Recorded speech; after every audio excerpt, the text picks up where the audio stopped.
Saçını bak. Nereye göndereceğim? Geldik.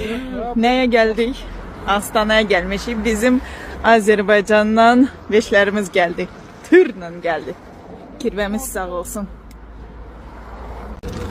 Bir. Bagajını açtık.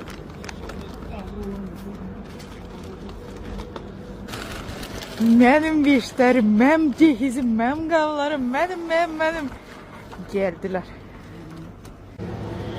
Yine var orada sumkalar. Vaxtında gəlibdi. Ne gəlib? Yeni il. Burada benim yolkam. Yolka ne güzel. Yolka sen geçey yolka.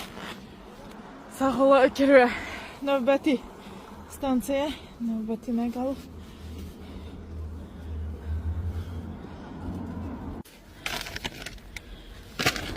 Yukarı sokuşturak ki.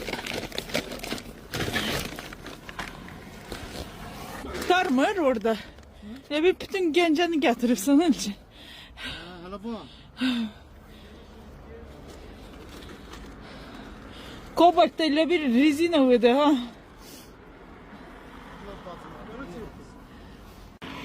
Benim deve yunu yorganlarım. Siz de bura. Все, боже, dolu buradan.